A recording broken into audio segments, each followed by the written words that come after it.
अभी तक जो बात हो रही है या होगी, यहाँ से जो शुरू किया हूँ वो है प्री के लिए। और आपके मस्तिष्क में ये चल रहा है, मेरे मस्तिष्क में चल रहा है, सबके यहाँ दिमाग में ये है कि प्री में तो सीसैट में हिंदी पूछी जाएगी, तो उसका कोई वो नहीं है, थोड़ा बहुत पढ़ लेंगे। कुछ लड़के मैथ वाले होंगे, कहे तो मैथ इतने पूछ लेते, 20 नंबर वही हो गए।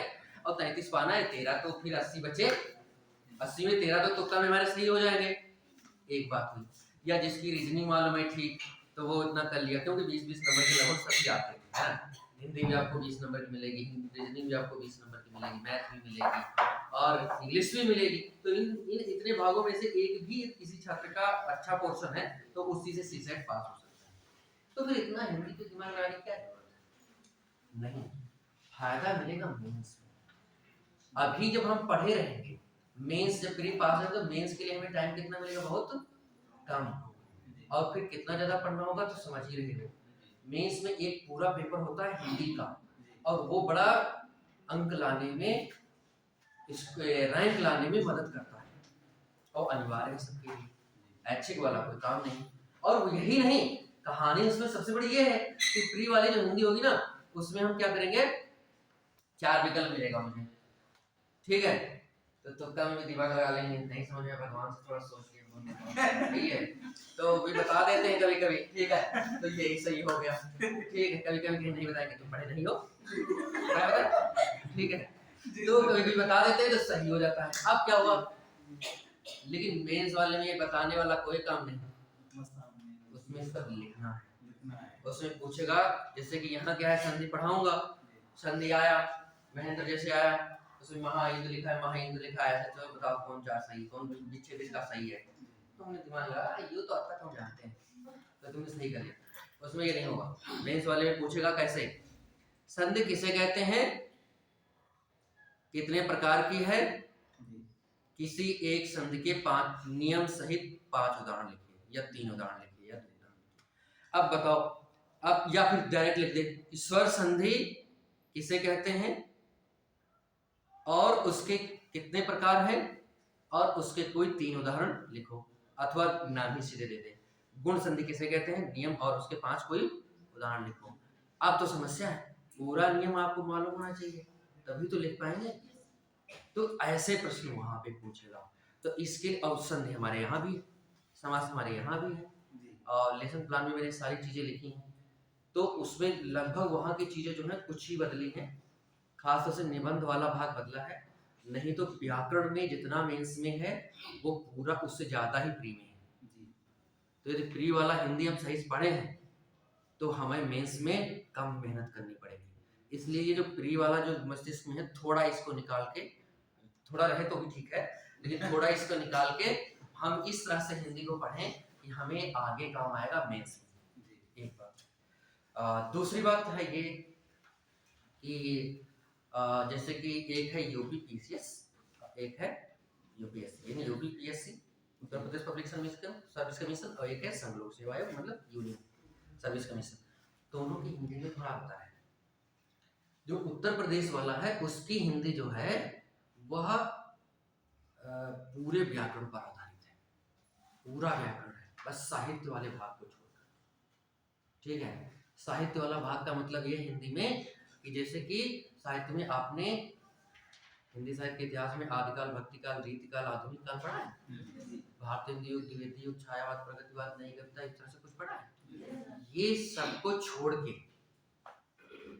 और पूरा व्याकरण यूपी पीसीएस में है, संधि, समास, मुहावरे, उपसर्ग, प्रत्यय, संज्ञा, सर्वनाम, विशेषण, क्रिया, ये समस्त चीजें सब कुछ है। यहाँ तक कि वर्णमाला से संबंधित अल्पप्राण, घोष, अघोष, उच्चारण स्थान, अंतस्थ, ऊष्म वर्ण कौन से होते हैं, बोलियां तक पूछा उसने। और कुछ दो मैंने देखे पिछले 2012 से मेरे ख्याल से जो है सीसेट प्रावधान हुआ है, 2022 तक के सारे मैंने पेपर्स देखे, हिंदी में जितने क्वेश्चन पूछे गए हैं उसमें मैंने देखे कि इन सबसे प्रश्न पूछा है। 2 प्रश्न तो ऐसे भी हैं कि उसने पूछा है कृष्णायन किस भाषा की रचना है, मतलब बोलियां तो पूछा है, बोलियां जैसे पूछा उसने कि बुंदेलखंडी, बुंदेली बोली किस जिले में बोली जाती है, तो जिले में बताऊंगा सबको, सभी सभी बोलियों के किस किस जिले में बोली जाती है, तो उसमें इतना अंतर नहीं होगा कि जैसे कि लखीमपुर सीतापुर में नहीं। यदि अवधि पूछी जाएगी तो फिर सीतापुर होगा तो फिर बहुत दूर का एक दूसरा जिला होगा, जैसे कि गोरखपुर, जैसे कि मिर्जापुर, या फिर जैसे कि इधर हमीरपुर। बात समझ रहे हैं? पास पास के नहीं होंगे, इतना कंफ्यूज वाली बात नहीं होगी। तो हम बोलियां भी बताएंगे सारी, तो हर चीज पूछ रहा है। तो ऐसे बोलियों की विशेषताएं भी पूछ रहा है, उनके क्षेत्र भी पूछ रहा है, उनसे संबंधित रचनाएं भी पूछ रहा है। जैसे अब सिंपल सी बात है, मैं पूछूं, आपको मालूम होगा, मैं पूछूं कि सूरसागर किस भाषा में रची गई है, तो आपको भाषा का मतलब, वो भाषा तो एक हिंदी कही जाएगी, लेकिन वस्तु भाषा के अंतर्गत बोली है, तो बोली कौन सी है, वो विकल्प में होगा, हिंदी नहीं होगा विकल्प में, तो वो होगा ब्रज। अब आप तो ये सूरसागर पूछ रहे हैं, तो इतना सूरसागर सूरसारा वाली साहित्य ले रही है, 3 रचनाएं सूरदास की बड़ी फेमस है, तो जानना ही चाहिए, ठीक है। तो उसकी तो ये थोड़ा उसने, जैसे कि तुलसीदास का पूछा उसने कि रामायण जो है ये किस भाषा की है, तो आप बताओगे क्या, अवधी भाषा में, ठीक, जो हम लोग यहाँ गांव में बोलते हैं ना, तो वो उसी भाषा में तुलसीदास ने श्री रामचरितमानस की रचना की। रामायण और रामचरित मानस ये दोनों अलग अलग ग्रंथ हैं। रामायण वाल्मीकि, महर्षि वाल्मीकि द्वारा रचित है, वो संस्कृत में लिखी गई है, और ये हिंदी की अवधी बोली में लिखी गई है। संवत 1631 करम कथा हरिपद सरसीसा, यानी कि तदनुसार सन 1574 या 75 के आसपास में लिखी गई रचना है, ठीक है। तो वो अवधी भाषा में, हम लोग जैसे सीतापुर लखनऊ मंडल में जो भाषा बोली जाती है उसमें लिखी गई है। तो ऐसा कुछ नहीं, थोड़ा उससे घुस के उसने पूछ लिया कि विनय पत्रिका की भाषा बताइए क्या है, तो तुम सोचोगे पहली बात तो ये विनय पत्रिका रचना ही किसकी हम जानते नहीं है, तो उसकी भाषा बोली क्या बता पाओगे। तो ऐसी चीजें जो है उनकी भी मैं बात करूंगा कि कुछ प्रसिद्ध जो हिंदी की रचनाएं हैं जिनको पूछ सकता है, जो बोलियों पर ही आधारित है। 3-4 बोलियां मुझे लगती हैं जिन पे पूछ सकता है। एक ब्रज पे पूछ सकता है, दूसरा अवधी में पूछ सकता है, तीसरा मैथिली में विद्यापति के बारे में पूछ सकता है। ये 3-4 बोलियां ऐसी हैं जो बड़ी प्रसिद्ध हैं, इनमें प्रसिद्ध रचनाएं लिखी हैं, अन्य में रचनाएं इतनी प्रसिद्ध नहीं, ठीक है। तो हम जो हिंदी शुरू करेंगे, देखो मेरे पढ़ाने का एक ही तरीका है कि मैं एकदम शुरू से शुरू करूंगा। एकदम शुरू का मतलब जो पाठ्यक्रम में है वहां से, पाठ्यक्रम में ही नहीं है मैं उसकी क्यों बात करूंगा, ठीक। और क्रम से मैं पढ़ाऊंगा, जब तक कोई चीज क्रम से नहीं पढ़ी जाएगी समझ में नहीं आएगी। और मैं वो चीजें सभी पढ़ाऊंगा जो समझने योग्य है, उन्हीं को मैं पहले पढ़ाऊंगा। एक बात। दूसरी बात क्या है, मैंने सोचा है कुछ जो व्याकरण है वो याद करने वाला है, रटने वाला है, जैसे कि विलोम, तत्सम तद्भव, उसमें कुछ बातें समझने वाली, ज्यादातर रटने वाली। पर्यायवाची, मुहावरे, ये सब क्या है, याद करने वाली चीजें। एक तो बात ये हो गई। दूसरा क्या है, जैसे कि समास है, संधि है, रस छंद अलंकार तो है नहीं इसमें पाठ्यक्रम में, रस छंद अलंकार इसके पाठ्यक्रम में नहीं है, तो उस पर कोई बात नहीं होगी, ठीक है। संधि समास से समझनी होगी, इस पे बात होगी। दूसरा क्या बात होगी, संज्ञा, शब्दों के प्रकार में, विकारी में संज्ञा, सर्वनाम, विशेषण, क्रिया, क्रिया विशेषण, संबंध बोधक, समुच्चय बोधक, विस्मयात्मक। संभव है निपात में थोड़ी बात करेंगे, लेकिन ज्यादा अभी तक पूछा नहीं है, ठीक है। इतनी जब बात कर लेंगे तो इसमें बहुत कुछ आ जाएगा। बहुत कुछ आने का मतलब, संज्ञा के अंतर्गत जब पढ़ते हैं तो केवल संज्ञा, परिभाषा और प्रकार नहीं पढ़ते, संज्ञा की परिभाषा पढ़ेंगे, प्रकार पढ़ेंगे। संज्ञा जब मुझे पढ़ना होगा ना, तो ये समझ लो कि संज्ञा में केवल हम ये नहीं पढ़ेंगे कि हमने संज्ञा पढ़ लिया, परिभाषा इसकी पढ़ ली, नंबर 1 क्या पढ़ लिया, इसकी हमने परिभाषा पढ़ ली। एकदम हम होना चल रहा है काम क्या जी, ये वाली, ठीक। परिभाषा है ऐसा लगना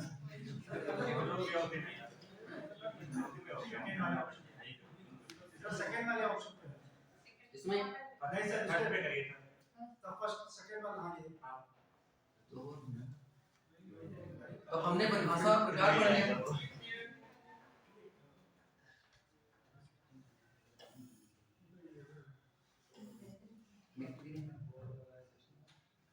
लोकेशन बताया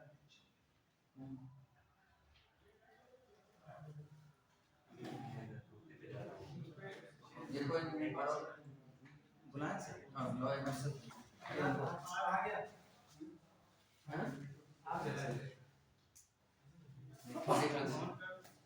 तो मैं ये कह रहा था कि संज्ञा में केवल इतनी बात नहीं पढ़ेंगे कि संज्ञा पढ़ लिया मैंने और उसका प्रकार पढ़ लिया, बस इतने नहीं खत्म है। उसमें मुझे पढ़ना है लिंग, वचन और कारक। बैठे हैं देख लेते हैं लिंग वचन कारक। इधर तो फिर आ गया ये यहाँ पे क्यों हो जा रहा है।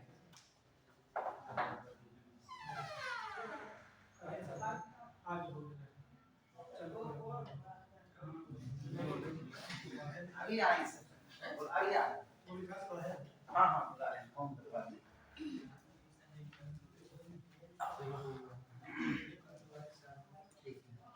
हाँ तो मेरे इधर से तो नहीं चला ये वाला पेन से सर चेक कर लीजिए। ऐसे भी नहीं कोई बात नहीं।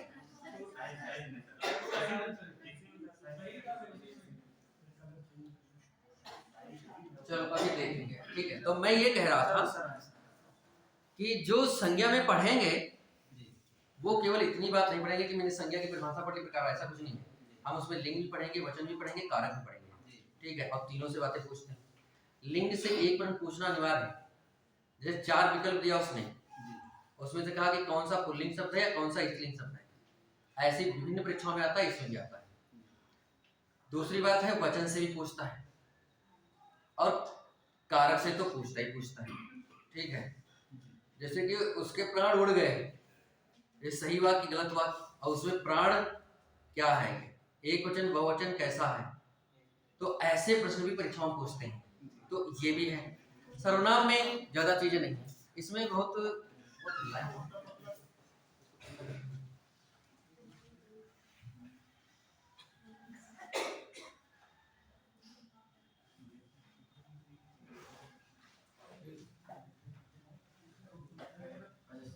वाइट ही चल रहा है और सब कुछ कोई बात नहीं, वाइट से सुनो तो देखने चला पीछे कुर्सी डाल दो।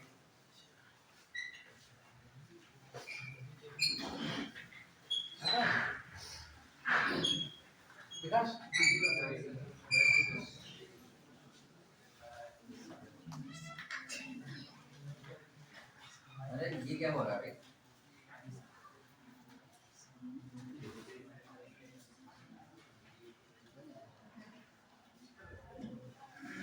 तो ऐसे क्या बंद ही ना है। जब हम संज्ञा पढ़ते हैं तो संज्ञा में एक धारणा बनी हुई है कि हम केवल उसकी परिभाषा पढ़ लेंगे, प्रकार पढ़ लेंगे, बात खत्म। ऐसा कुछ नहीं। उसमें पढ़ेंगे संज्ञा की परिभाषा और प्रकार तो ठीक है, उसके बाद हमें पढ़ना क्या है, उसके लिंग, दूसरा वचन, तीसरा कारक। तीनों से प्रश्न परीक्षा में पूछे गए हैं, पूछे जाएंगे। दूसरा सर्वनाम की बात करें तो सर्वनाम में कोई ज्यादा विशेष बात नहीं। सर्वनाम किसे कहते हैं, कितने हैं, कितने प्रकार हैं। विशेषण की मैं बात करूं तो विशेषण की कुछ परिभाषाएं हैं। विशेषण किसे कहते हैं, विशेष किसे कहते हैं, प्राविशेषण किसे कहते हैं, उद्देश्य विशेषण किसे कहते हैं, विधेय विशेषण किसे कहते हैं। ये कुछ परिभाषिक शब्दावलियां जाननी है। इनसे प्रश्न समीक्षा अधिकारी में बहुत पूछता है, क्योंकि समीक्षा अधिकारी में व्याकरण से 2 ही पोर्शन है मुख्य रूप से। एक पोर्शन कौन सा है, एक विशेषण वाला है और दूसरा शुद्ध शुद्धि वाक्य वाला है। इसके अलावा जो शेष पोर्शन है, शेष भाग है, वो सब याद करने वाले, तत्सम तद्भव विलोम पर्यायवाची मौर्य वाक्यांश के सब तो याद करने वाली चीजें हैं। पढ़ने वाली चीजें 2 हैं। तो विशेषण को मैं बहुत विशेष ढंग से पढ़ाऊंगा, ठीक है। उसके प्रकार बताऊंगा, विशेषण की अवस्थाएं। अब बात आती है क्रिया। क्रिया में कई चीजें पढ़नी होती है।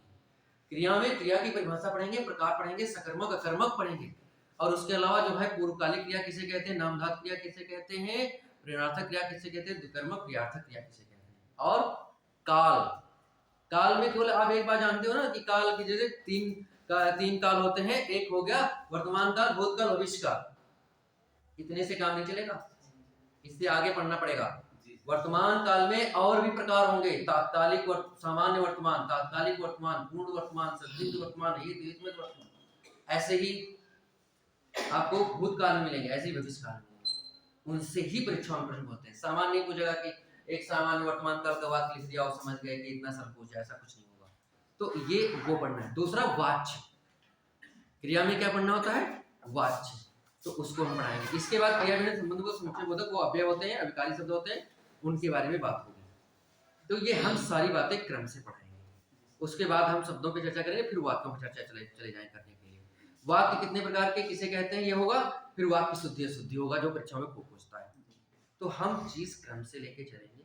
आज पहला दिन है, हम शुरू करते हैं वो शुरुआत हिंदी की। तो सबसे पहले तो हम ये जानेंगे कि जो हिंदी है वो वस्तुतः हिंदी जो है ये क्या है।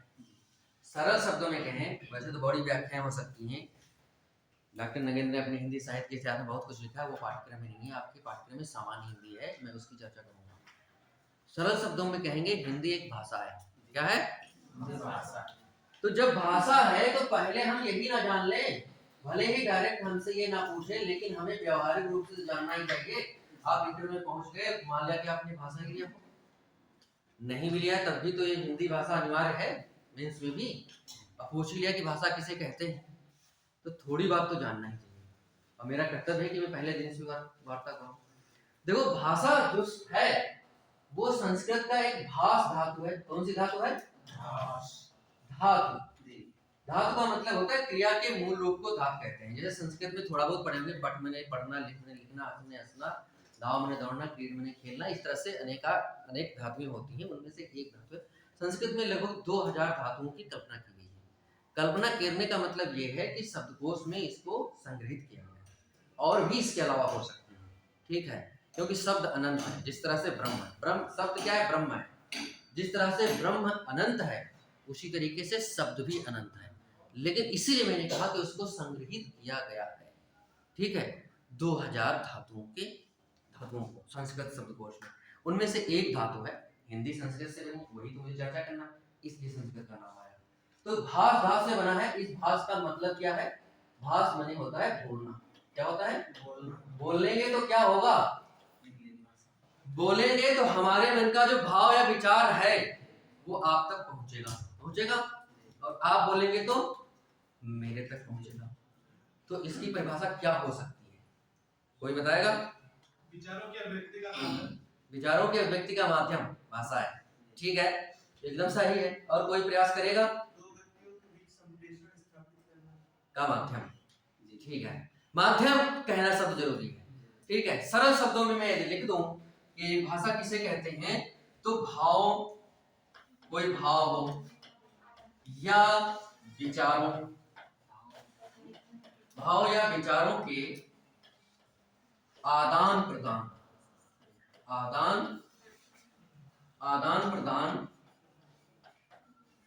के माध्यम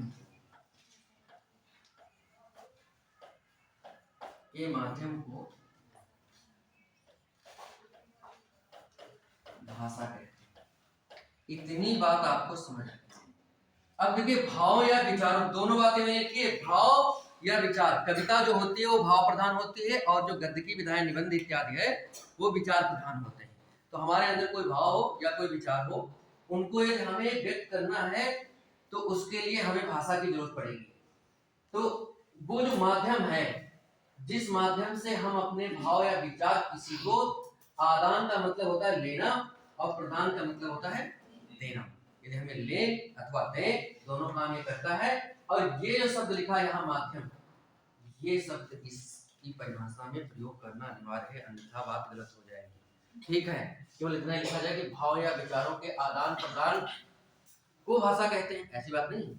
आदान प्रदान को भाषा नहीं, आदान प्रदान का जो माध्यम है उसको भाषा कहेंगे, ठीक बात है। अब ये माध्यम जो है ये 3 प्रकार का है, और है प्रकार कितने हैं? 3, और है कितने? बहुत से। अभी तक जो माध्यम खोज हुई है, भाषाविदों ने जो प्रमाणित माना है, वो दुनिया भर में लगभग 3000 भाषाओं को मानता है। लगभग कितनी? लेकिन प्रकार की बात करें तो भाषा है 3 प्रकार। भाषा कितने प्रकार की? 3 प्रकार की है। 3 प्रकार की भाषा जो है वो कौन कौन सी है? भाषा 3 प्रकार की, वो देखिएगा। 3 प्रकार में पहली जो भाषा है वो है सांकेतिक भाषा। कौन सी है? सांकेतिक भाषा। दूसरी है मौखिक। दूसरी कौन सी है? और तीसरी है लिखित। अब देखिए, इनका विकास क्रम भी लगभग इसी क्रम में है। जब मानव सभ्यता में नहीं था, इतिहास के अनुसार, पशु पक्षियों की तरह था, पशु तो था ही, ऐसा कहते हैं। मेरे सामने बात नहीं है, मतलब प्राचीन इतिहास में आपने पढ़े होंगे, प्रागैतिहासिक काल में मनुष्य आदि मानव के रूप में पशुओं की तरह विचरण करता था। तो उसमें जैसे पशु पक्षी कुछ बोल तो पाते नहीं, बस अपने भावों को कुछ संकेतों इशारों में व्यक्त करते हैं, तो संभवतः मनुष्य भी ऐसे ही करता होगा। तो वो वाली जो भाषा है वो सांकेतिक भाषा है। लेकिन उस सांकेतिक भाषा में बड़ी एक कमी थी कि जैसे उसमें क्या थी कि जो हमने कुछ कहा और समझा तुमने कुछ और, ठीक है। तो उससे क्या हुआ, धीरे धीरे विकास हुआ, तो मौखिक मनुष्य बोलने लगा। जब बोलने लगा तो उसमें स्पष्टता ज्यादा थी। तो मौखिक की विशेषता क्या है कि इसमें स्पष्टता बहुत ज्यादा है, ठीक है। दूसरी बात, मौखिक के बाद फिर क्या रूप आया, लिखित रूप आया, ठीक है। और जब लिखित रूप आया तो वो क्या था, लिखित रूप। लिखित रूप जो था उसमें स्थायित्व ज्यादा, उसमें क्या था, स्थायित्व ज्यादा। अब बात देखो ये है कि उसमें स्पष्टता ज्यादा है और इसमें स्थायित्व ज्यादा है, दोनों में, ठीक है। अब बात, क्या ये वाली जो तीनों भाषाएं हैं, एक सांकेतिक भाषा है, एक मौखिक भाषा है और तीसरी लिखित भाषा है, ठीक। तीनों जो भाषाएं हैं, ये तो मैंने कहा कि ये शुरू से ऐसा विकास होता चला आया। क्या ये तीनों भाषाएं अब बोली जाती हैं? इन तीनों भाषाओं का अब प्रयोग होता है क्या, कि पहले से ये प्रयोग होता था, खत्म हो गया? होता है ना, तीनों भाषाओं का प्रयोग होता है अब भी। संकेतों में भी तो लोग कहते हैं, जैसे मैंने कहा समझ में आया,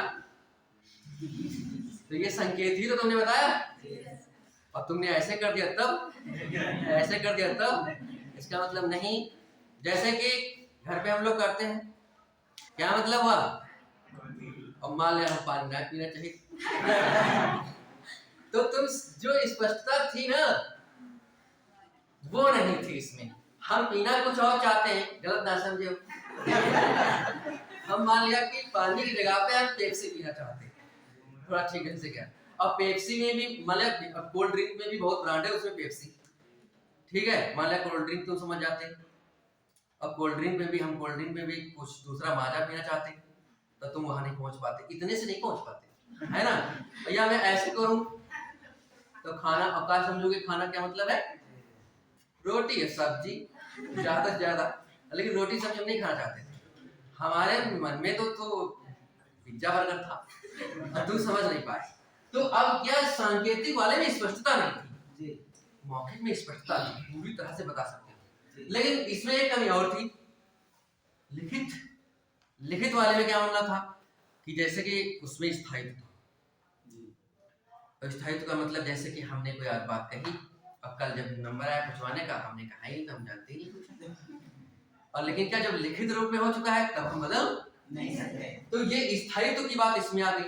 ये तो मेरा उदाहरण निगेटिव रहा, वैसे नेगेटिव उदाहरण नहीं देना चाहिए कि हमने बदल गए, कल की बात बदलना कोई अच्छी बात थोड़ा, अच्छे ढंग से बदला जाए तो ठीक भी है, लेकिन इस तरह से ना बदला जाए कि जैसे हमने कल कहा था आज झूठ बोल दें, ये तो गलत है ना। तो ये उदाहरण ठीक नहीं था। दूसरा उदाहरण देखो, जैसे मुंशी प्रेमचंद ने लिखा कोई कहानी, अरे मुंशी प्रेम छोड़, मतलब आपने लिखा कोई कहानी, 3 पन्ने की कहानी लिखी, खूब बढ़िया कहानी लिखी, ठीक है। और फिर मैंने कहा, अब प्रयास करिए देखिए, फिर मैंने क्या कहा कि वैसे के वैसे ही ठीक है, कहा था कि वैसे ही की वैसी कहानी नहीं सुना पाऊंगा। तो इसमें क्या हो जाता है, अस्थायित्व आ जाता है, किससे, लिखित से। अब तो एक नया भी बन गया है, द्रव्य श्रव्य और दृश्य दोनों, वीडियो वाला, सुनो देखो एक साथ, है ना। तो लेकिन इसमें भाषा के रूप में होने, अब बात यह है कि ये तो 3 रूप है भाषा के। अब 3 रूप जो ये भाषा के हैं, इन तीनों रूपों में जो हम पढ़ने जा रहे हैं वो मौखिक और लिखित रूप है, और खास तौर से कौन सा है, लिखित रूप। हिंदी की हम लिखित रूप को पढ़ने जा रहे हैं, हाँ उसको बोला भी जाएगा, तो मौखिक और लिखित रूप। अब वर्तमान भाषा वैज्ञानिकों ने लगभग दुनिया में 3000, कितनी, 3000 भाषाओं की खोज की। कितने की है,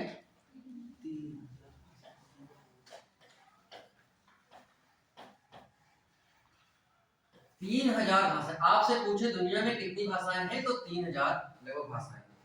और इन 3000 भाषाओं का जो विकास हुआ है वो विकास मुख्यतः 12 भाषा परिवारों से। कितनी? 12 भाषा परिवार।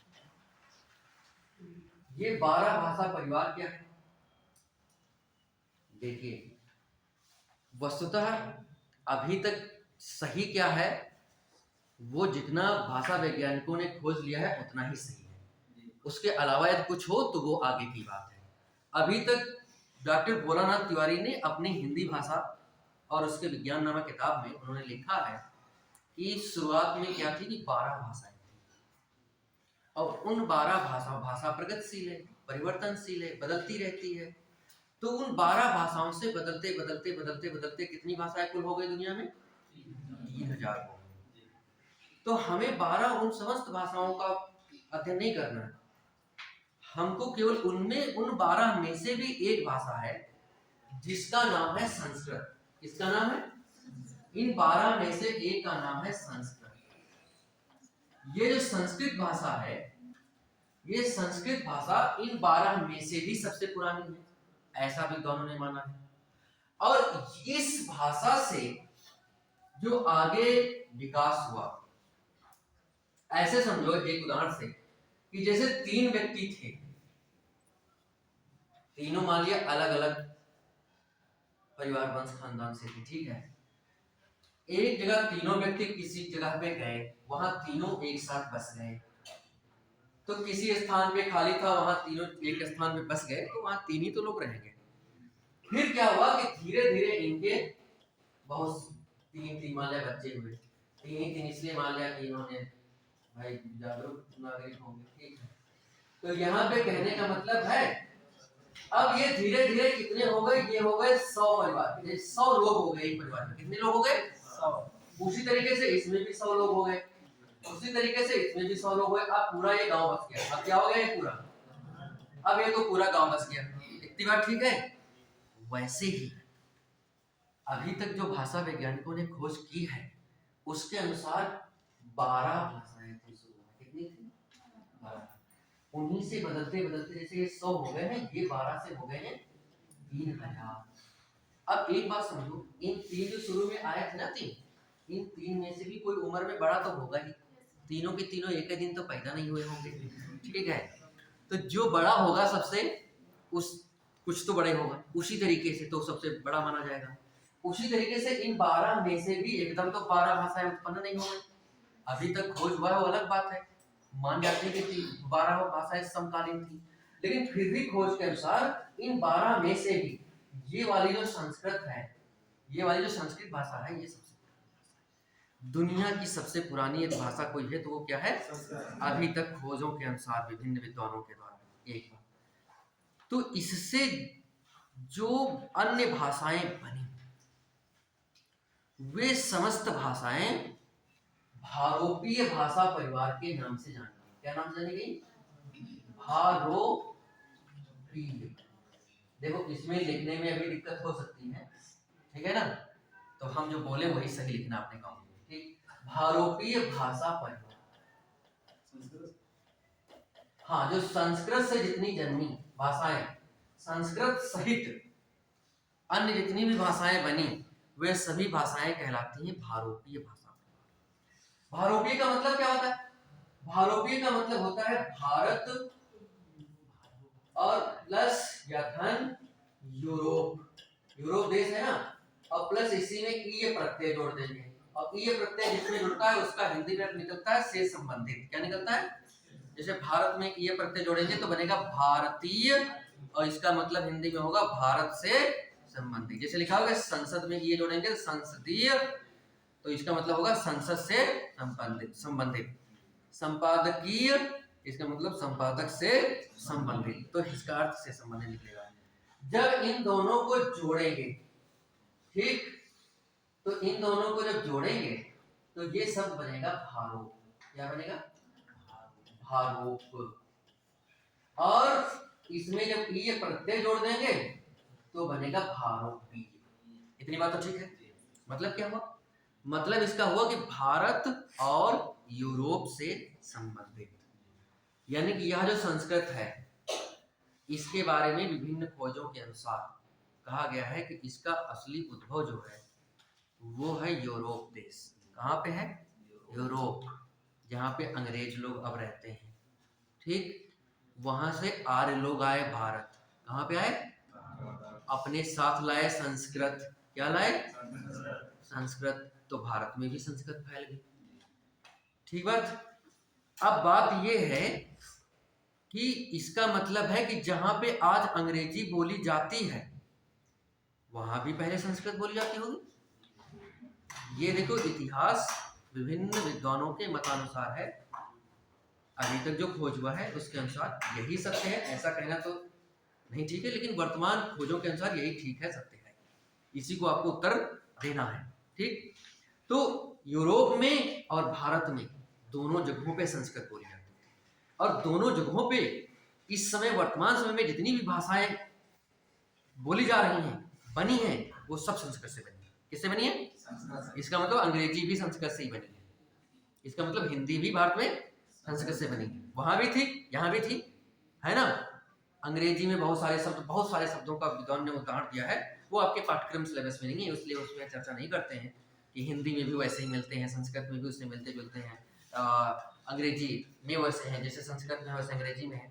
तो हम उसकी चर्चा नहीं करना चाहते यहाँ पे हैं, लेकिन इतना मान के चलना है कि इस संस्कृत जो थी अभी तक खोजों के अनुसार यूरोप में और भारत में दोनों जगहों पे बोली जाती थी।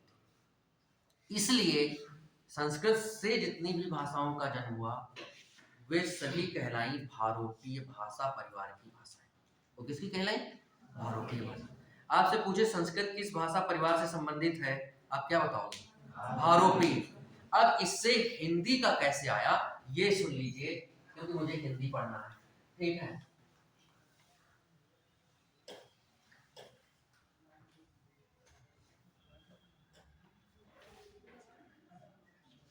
ठीक।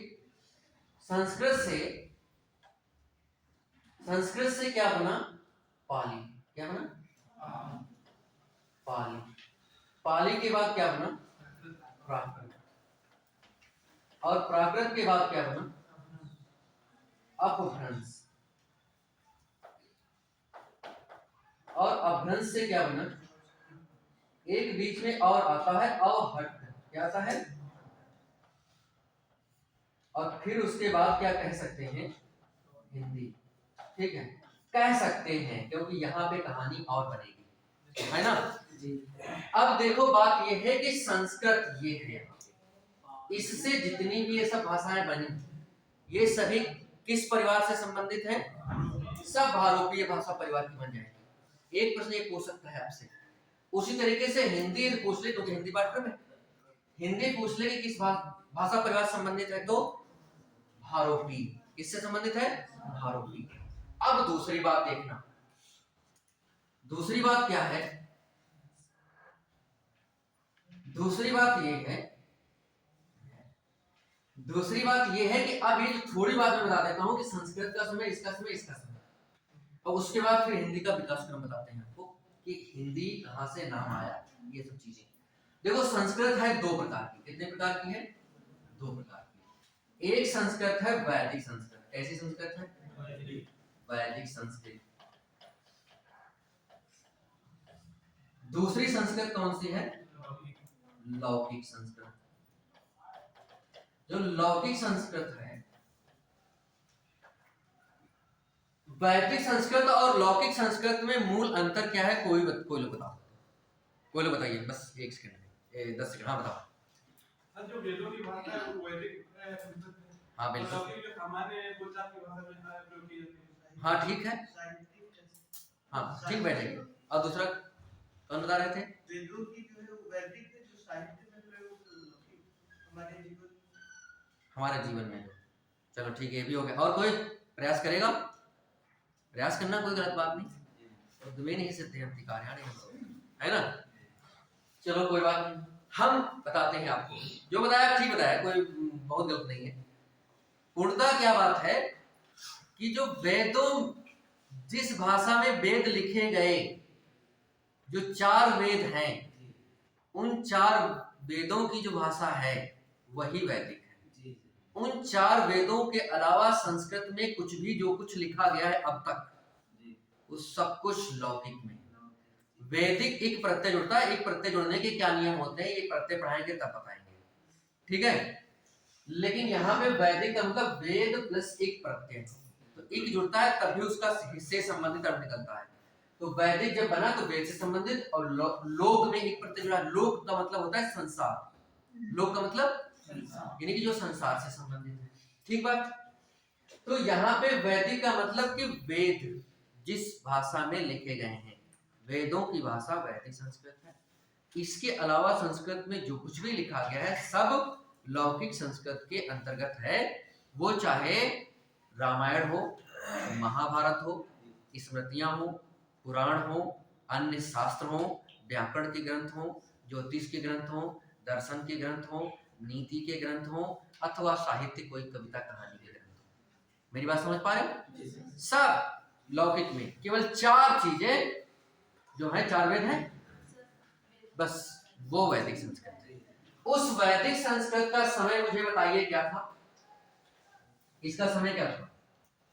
इसका समय 1500 ईसा पूर्व से, ऐसा तो कितने तक? 1000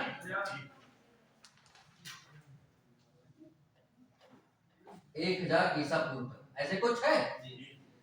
अब दूसरी बात है कि ये वाला समय कब से है? 1000 ईसा पूर्व से 1000 ईसा पूर्व से 500 ईसा पूर्व। ये ईसा पूर्व की कहानी समझ पा रहे हो? देखो लिखने के लिए यहाँ पे गलती लिख गई होगी थोड़ा बहुत, ठीक है, लेकिन समझने के लिए जो मैं बोल रहा हूँ वो सही करना है आपको, ठीक। तो यहाँ पे 1500 ईसा पूर्व के लगभग, ईसा पूर्व क्या होता है मैं थोड़ी बताऊंगा, किसी को ना ज्ञात हो तो, ठीक है, अभी थोड़ी देर में बताते हैं, पहले सुन लेते हैं। 1500 ईसा पूर्व से 1000 ईसा पूर्व के बीच में जो लिखे गए वैदिक संस्कृत में, माना जाता है कि इसी के बीच में वेदों की रचना हुई। दूसरी बात यह भी है कि वेद में जो कुछ जैसे लौकिक संस्कृत है और वैदिक संस्कृत में वर्ण और स्वर कुछ ज्यादा होते हैं, बात समझ रहे हो? वर्ण जैसे कि लौकिक संस्कृत में स्वरों की बात करें तो 9 ही स्वर होते हैं, और वैदिक संस्कृत में 21 या 22 स्वर होते हैं, कितने ज्यादा हो जाते हैं, ठीक है।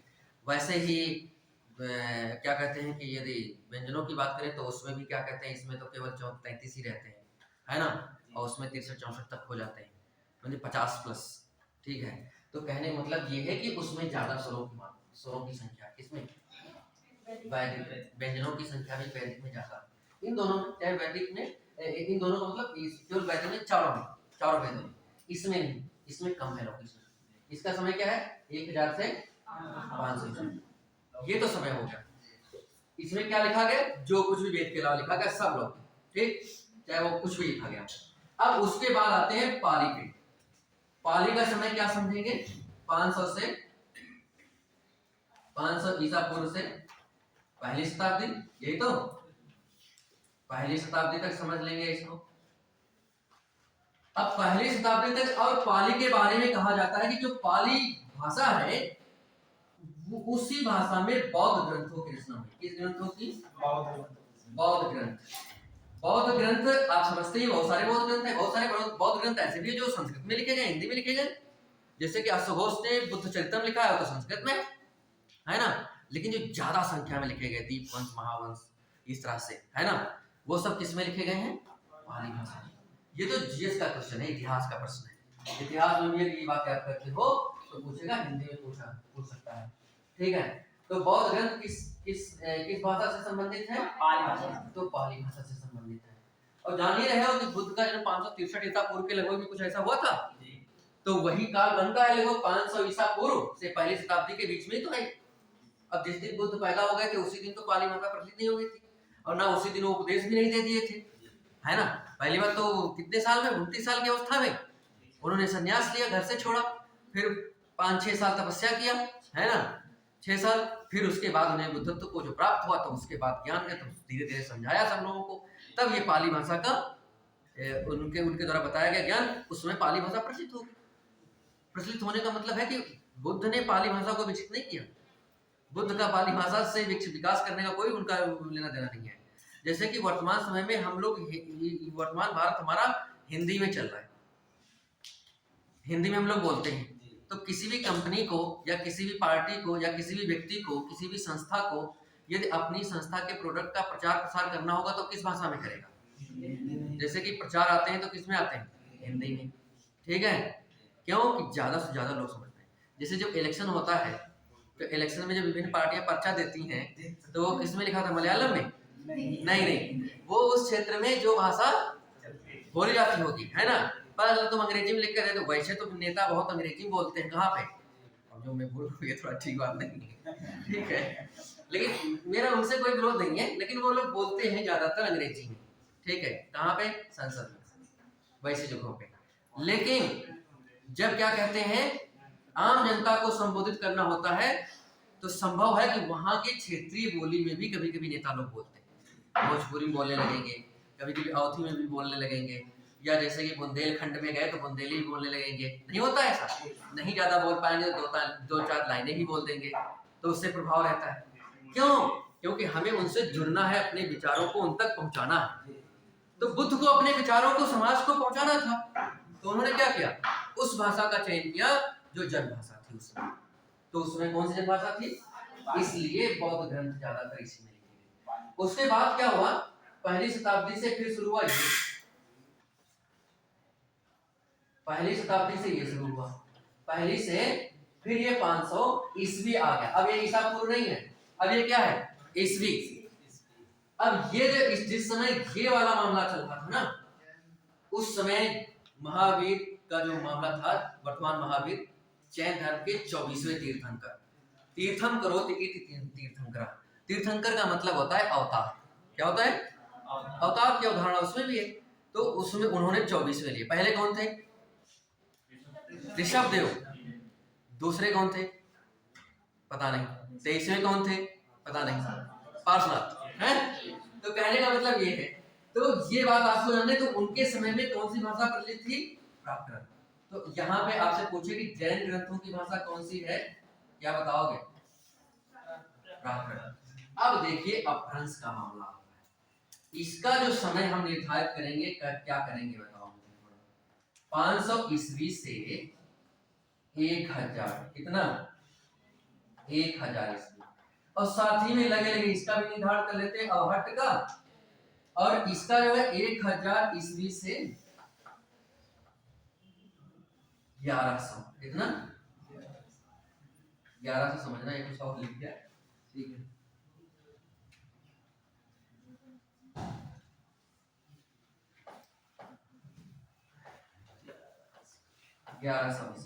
इतनी बात ठीक है?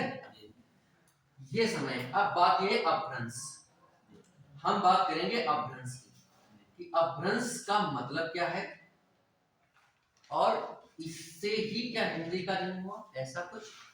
और अवहट्ट क्या है? देखो अपभ्रंश दो शब्दों से मिलकर बना है। पहला शब्द है ये एक भ्रंश, और इस भ्रंश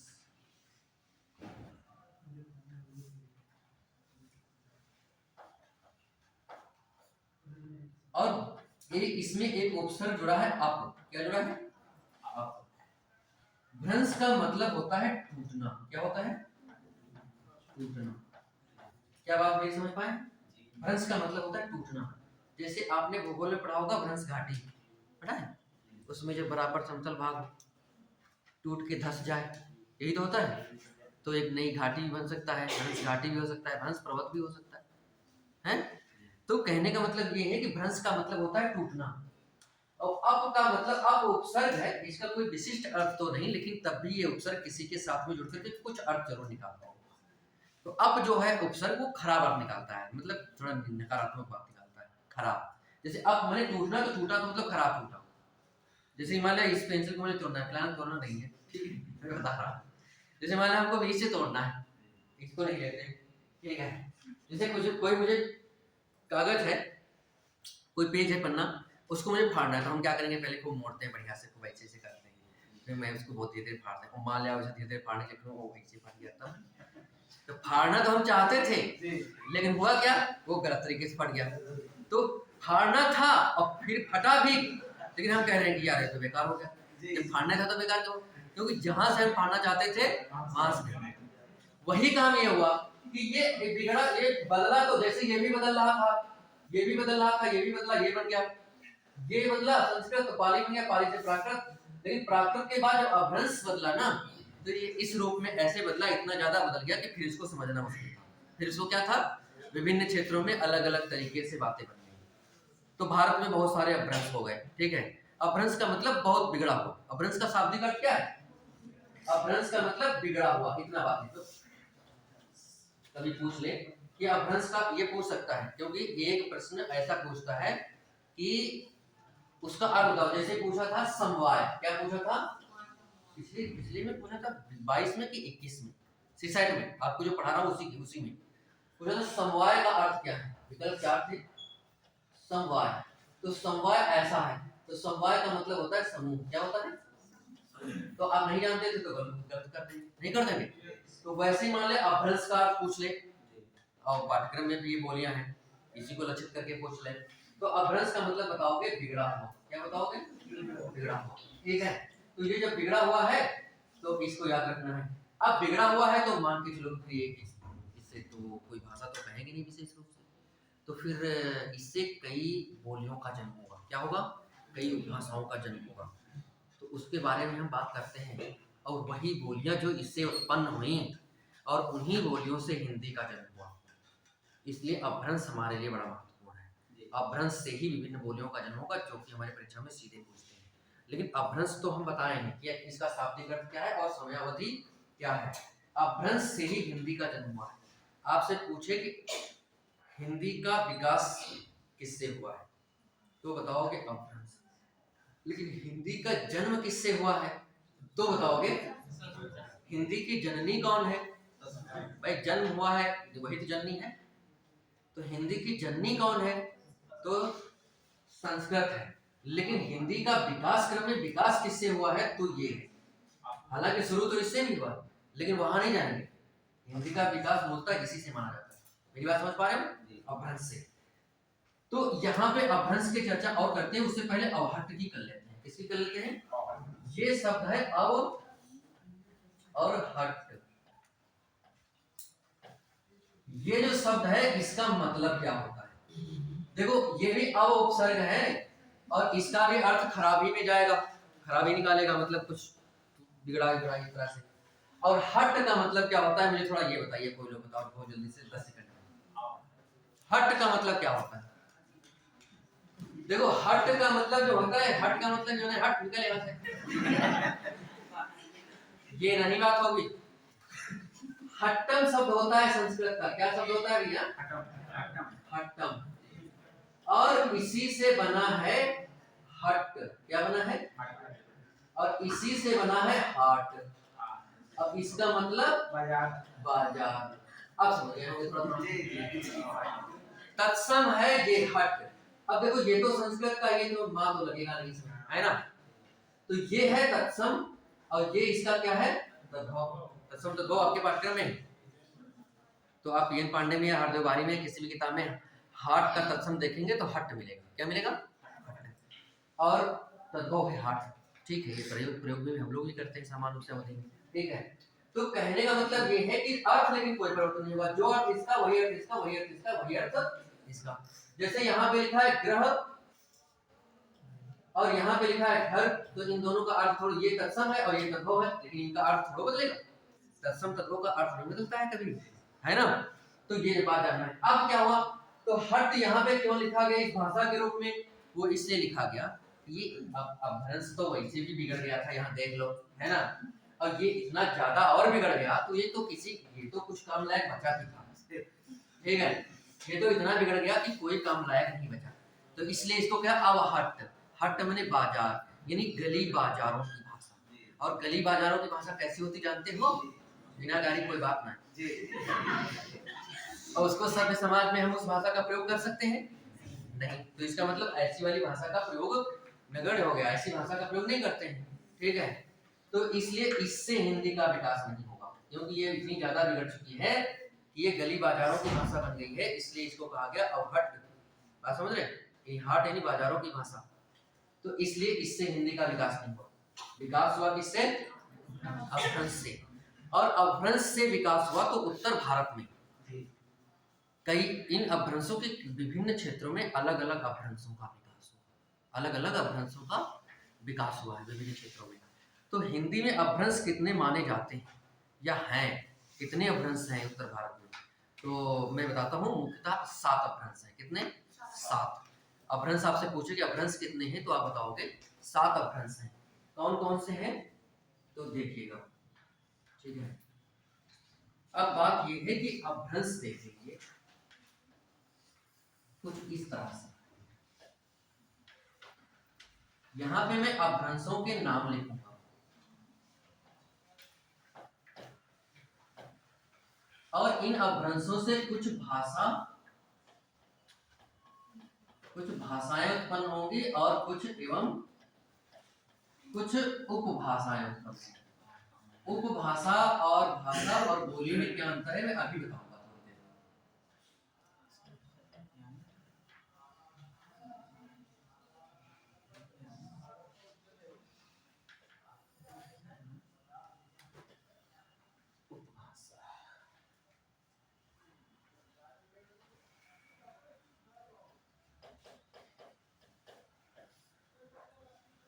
उपभाषाएं, भाषाएं और उपभाषाएं।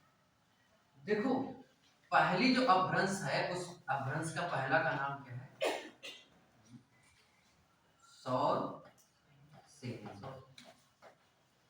यहाँ पे ताला पे वाली सा बना लीजिएगा, डाल भी सकते हैं, चलो समझ जाना। सौर सेनी अपभ्रंश।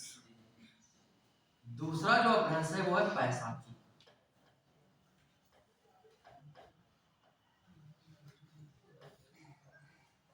तीसरा जो अपभ्रंश है वो है ब्राह्मण। चौथा जो अपभ्रंश है वो कौन सा है? महाराष्ट्रीय। महाराष्ट्रीय। और पांचवा जो अपभ्रंश है वो कौन सा है? मागधी।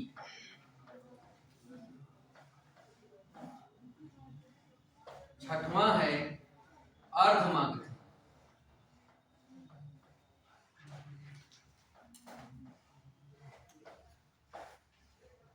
और सातवां है एक खस कहते हैं, लेकिन इसके संदर्भ में खस के मामले में डॉक्टर नगेंद्र थोड़ा मतभेद रखते हैं, लेकिन फिर भी डॉक्टर वासुदेव नंदन प्रसाद ने अपने जो किताब लिखा है आधुनिक हिंदी व्याकरण और रचना, उसमें उन्होंने 7 अपभ्रंशों का उल्लेख किया है। वो प्रमाणिक किताब है, उसको आयोग मानता है। जैसे डॉक्टर हरदेव बाहरी की किताब, डॉक्टर पृथ्वीनाथ पांडे की किताब और डॉक्टर वासुदेव नंदन प्रसाद की किताब, ये तीनों किताबों को यदि कोई विवाद होता है किसी प्रश्न को लेकर के तो इनको आयोग आधार मानता है।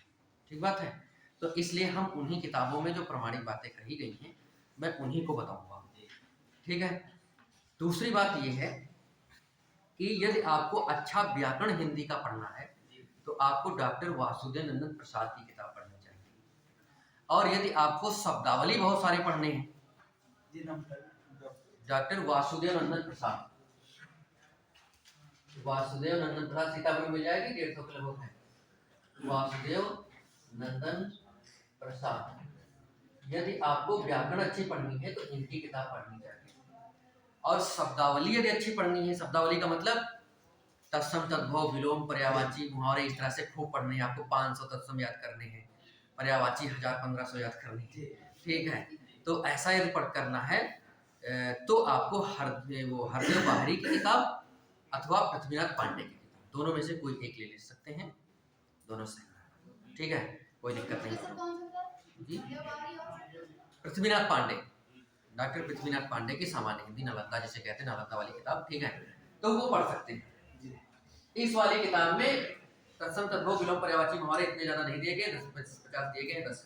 ठीक है, उसमें बहुत सारे दिए गए, लेकिन उसकी व्याकरण ही अच्छी है। मतलब जो वासुदेव प्रसाद की व्याकरण है वो अच्छी है, लेकिन जो डॉक्टर पृथ्वीनाथ पांडे और हरदेव बाहरी की जो व्याकरण है वो ठीक नहीं। तो इसे लेकिन शब्दावली उसमें। तो यहाँ पे ये हो गया। तो 7 जो मैंने यहाँ पे लिखे 7 अपभ्रंश लिखे इनके अनुसार। ठीक है, तो ये 7 अपभ्रंशों के नाम मालूम रखिए। इनमें से 7 अपभ्रंशों में से कुछ भाषाएं और कुछ उपभाषाओं का जन्म हुआ। भाषा का मतलब जो भाषा बन गई है पूरी तरह से, जिनका व्याकरण निर्धारित हो गया है, वो भाषा का मतलब ये है, वो भाषा और बोली में क्या अंतर होता है अभी थोड़ी देर में चर्चा करते हैं। थोड़ी बात समझ लेते हैं कि वो भाषा का मतलब है जिसके अंतर्गत बोलियां रहती हैं। जिसके अंतर्गत क्या रहती हैं? बोलियां रहती हैं, सरल शब्दों में। तो ये सौर श्रेणी से पहले जो क्या कहते हैं कि वो भाषा का जन्म हुआ है, वो है पश्चिमी हिंदी। कौन सी है? पश्चिमी हिंदी। ठीक। दूसरा कौन सा है? पहाड़ी। बस यही मतभेद वाली है। तीसरा है राजस्थानी। और चौथा कौन सा है? गुजराती है, लेकिन इसी से उत्पन्न है, लेकिन इसका हिंदी संबंध नहीं है फिलहाल में। ठीक है। पैसाची से पंजाबी। पैसाची से कौन? पंजाबी। ब्राचड़ से सिंधी। एक और ऐसे लहंगा, उसका संबंध हिंदी से नहीं है फिलहाल में। महाराष्ट्री से समझ ही रहे, मराठी है ना। मागधी से बिहारी। कौन सी? बिहारी भाषा। बिहारी को भाषा है ये, अभी बात करते हैं इसके बारे में, क्या मतलब है इसका। अर्धमागधी से कौन सा हो जाएगा? पूर्वी हिंदी। कौन सा हो जाएगा? ये पूर्वी हिंदी लिखा है, कहीं पे दिक्कत हो समझने में कि लिखा क्या है, तो अभी हम लिखने का सीख रहे हैं ना, तो इसलिए कहीं गड़बड़ हो जाए तो पूछ लेना कि क्या लिखा है यहाँ पे, बताओ। तो पूर्वी हिंदी। और खास से क्या है, बस यही विवाद का विषय है। यहाँ पे मैंने पहाड़ी लिख दिया। क्या लिख दिया मैंने? पहाड़ी। और पहाड़ी लिखा और लिखा जा चुका है ना। तो यही वाली बस समस्या है, इसमें मैं चर्चा करता हूँ। पहले इसी पे चर्चा कर लेते हैं। ये पहाड़ी दो बार क्यों लिखा गया? देखो, हमने कहा कि डॉक्टर वासुदेव प्रसाद और ये जो किताबें हैं पृथ्वीनाथ पांडे, इनको हम जिसकी हम परीक्षा की तैयारी कर रहे हैं, वो आयोग यानी यूपी पीएससी, उत्तर प्रदेश लोक सेवा आयोग, इन किताबों को प्रमाणित मानता है। उसमें ये खस के अंतर्गत पहाड़ी को रखा गया। ठीक। लेकिन डॉक्टर नगेंद्र वो भी बहुत प्रमाणिक है। एमए में उनकी किताब हिंदी साहित्य का इतिहास चलती है। ठीक है। इसके अलावा जो मेंस में जो विषय के रूप में है, चाहे नेट जेआरएफ में हो, चाहे इसमें भी मेंस में जो हिंदी है, उसमें हिंदी साहित्य का इतिहास यदि है तो वो डॉक्टर नगेंद्र का बहुत ज्यादा प्रमाणित माना जाता है। तो उसमें लेकिन उन्होंने खस का उल्लेख ही नहीं किया, और पहाड़ी को कहाँ रख दिया है? सौर श्रेणी में। तो इसलिए विवाद है। तो हम इनको आधार मान रहे हैं, ना कि डॉक्टर नगेंद्र। बात ठीक है। तो हमने पहाड़ी को माने ले लिया खस में। किसमें ले लिया?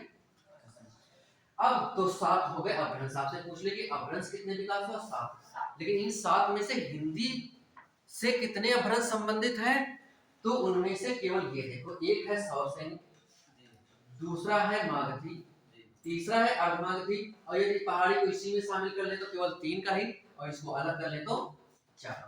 केवल 4 अपभ्रंशों का संबंध हिंदी से है। अन्य अपभ्रंशों का संबंध हिंदी से नहीं है। वे अपभ्रंश जो पंजाबी, पैसाची जो है वो पंजाबी से, तो पंजाबी का मतलब अलग है। तो गुरुमुखी सिंधु और सिंधी की बात क्या लिखा है? सिंधु नहीं लिखा है, गलत लिख गया। जी, सिंधी होना चाहिए। क्या होना चाहिए? सर इसके बाद क्या लिखा है? पहाड़ा, लहंगा। इसका ये जो लिखा है, ये लिखा है ऐसे जी, ये चीज लिखा है। ठीक सर। ठीक है। सिंधु लिख दिया मैंने, गलत हो गया। सिंधी होना चाहिए। क्या होना चाहिए? सिंधी। हम लोग सिंधी लिखेंगे। हाँ ठीक, बोला मैंने शायद से। जी, हाँ जी, ठीक है। तो कहने मतलब इनका संबंध जैसे पैसाची, ब्राह्मण और महाराष्ट्री, इनका संबंध हिंदी से नहीं है। लेकिन हाँ, जब वहां विकास क्रम पढ़ रहे थे तो प्राकृत के बाद जब अपभ्रंश का जन्म हुआ तो उसी समय इनका भी हुआ। यानी प्राकृत से ही अपभ्रंश बने ना, तो प्राकृत से इनका भी बना, इनका भी बना। तो इसलिए हम यहाँ पे पढ़ लिए केवल। लेकिन अब हम हिंदी पे सिर्फ आएंगे। किस पे आएंगे? सिर्फ हिंदी पे। तो अब हिंदी में कितनी बोलियां हैं अब हम पढ़ेंगे। तो देखो, हिंदी से संबंध इनका है, तो इनमें से इसका ये उपभाषा है, ये उपभाषा है, ये उपभाषा है। बिहारी उपभाषा है, पूर्वी हिंदी उपभाषा, और ये तो मैं ऊपर लिख ही चुका हूँ। ठीक है। जितने मैंने गोले किए हैं ये हैं उपभाषाएं, और इसके अलावा जितने गोले नहीं किए हैं वो हैं पूरी तरह से भाषाएं। वो भाषा बन गई। उपभाषा के अंतर्गत बोलियां होती हैं। क्या होती हैं? बोलियां। तो जितने मैंने गोले किए हैं ये सभी हिंदी से संबंधित उपभाषाएं हैं और इन्हीं से हिंदी की बोलियों का जन्म होगा। ठीक है, तो हम इसको हटा देते हैं। अब केवल हिंदी से जितने संबंधित हैं केवल उतने को लिखते हैं। ठीक बात है? देखो किसी को लिखना है अभी? हो गया। हो गया।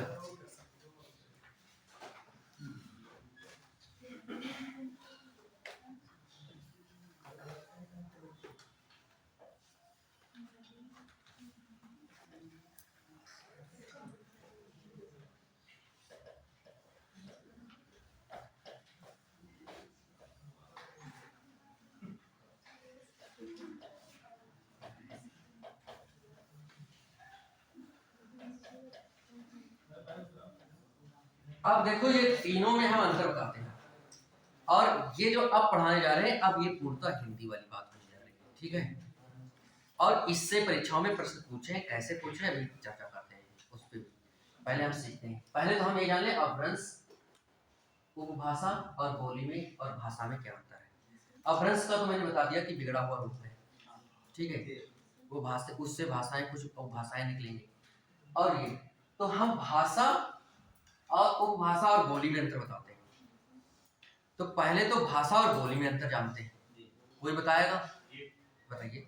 बोली सर जो है ये छोटे-छोटे क्षेत्रों में बोली जाती है। बिल्कुल ठीक बात। जैसे पंजाबी है, ये बिहारी तो छोटा। पंजाबी नहीं, पंजाबी की साइड में वो भाषा है। नहीं सर, तो वो भाषा है और उसी जैसे उत्तर प्रदेश है और ये हिंदी से बोली जाती है। अच्छा, ये भाषा है। इसके अलग-अलग क्षेत्र में जैसे भी 20-25 किलोमीटर निकल जाए तो वहाँ अलग थोड़ा चेंजिंग होती है। ठीक ठीक ठीक, एक बात और कोई बताएगा? हाँ सही बताया, और कोई बताएगा? बोली सर होता है जो ये बैठे बैठे बात जी सामान्य क्षेत्र में बोली जाती है। भाषा जो है इसमें से थोड़ा मतलब जैसे किसी ठीक बताया है। हाँ ठीक बताया है, उसी को थोड़ा विस्तारित कर लेते हैं। दो बिंदु समझ लेंगे इसमें, दो बातें इसमें समझेंगे भाषा और बोली में अंतर क्या है। पहला तो आपने बता ही दिया कि भाषा जो है वो एक व्यापक बड़े क्षेत्र में बोली जाती है, जबकि बोली एक छोटे सीमित स्थानीय रूप से बोली जाती है। ठीक, ये तो आपने बता दिया। दूसरा आपको जो सबसे महत्वपूर्ण है वो याद रखना है कि भाषा का एक निश्चित व्याकरण होता है जबकि बोली का कोई निश्चित व्याकरण नहीं होता। ये दो बातें याद रखना है। तीसरी बात उपभाषा। उपभाषा भाषा और बोली के मध्य की कड़ी है। जैसे ब्लॉक और जिले के मध्य की कड़ी तहसील होती है, नहीं होती है, वैसे ही उपभाषा है भाषा और बोली के मध्य की कड़ी। यानी कि बोली थोड़ा क्या कहते हैं विकसित रूप में होगी तो वो भाषा बन जाएगी, थोड़ा वो और विकास कर लेगी तो भाषा बन जाएगी, है ना। यानी बोली थोड़ा विकास कर ले तो उपभाषा बन जाएगी और उपभाषा थोड़ा विकास कर ले तो भाषा ही बन जाएगा। ठीक, लेकिन इस अपभ्रंश से पहले ये हुआ और इसी का विकास नहीं हुआ तो भी उपभाषा बन गया। तो हिंदी के कितने अपभ्रंश हैं, कौन कौन से? पहला कौन सा था? सौर सेनी। कौन सा था? सौर सेनी, ये जो था इससे दो उपभाषाओं का जन्म हुआ था। कौन कौन सी? पहला जो था वो पश्चिमी हिंदी था। कौन सा था? पश्चिमी हिंदी। और डॉक्टर नगेंद्र के अनुसार एक और था लेकिन हमने उसको अलग कर दिया। ठीक है, पश्चिमी हिंदी। और दूसरा वाला कौन सा था? राजस्थानी।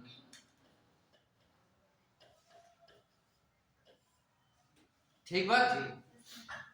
दूसरा कौन सी बोली थी? अपभ्रंश कौन सा था? हिंदी, मागधी। ठीक है, मागधी। और मागधी से किस अपभ्रंश का उपभाषा का विकास हुआ? मागधी अपभ्रंश से किस उपभाषा का? बिहारी का। किसका? बिहारी का। और तीसरा कौन सा था? अर्धमागधी। अब देखो मैं अच्छा अच्छा लिखने लगा हूं ना। अर्धमागधी। और अर्धमागधी से कौन है? पूर्वी हिंदी।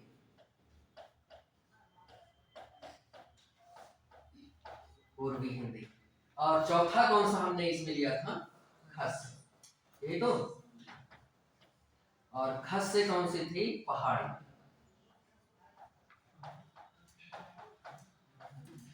ये है उपभाषाएं और ये है अपभ्रंश, 4 अपभ्रंश जो है वो हिंदी से संबंधित है। ठीक, अब इतनी उपभाषाएं हिंदी से संबंधित है। ठीक, अब इन अपभ्रंश और उपभाषाओं से बोलियों का जन्म हुआ।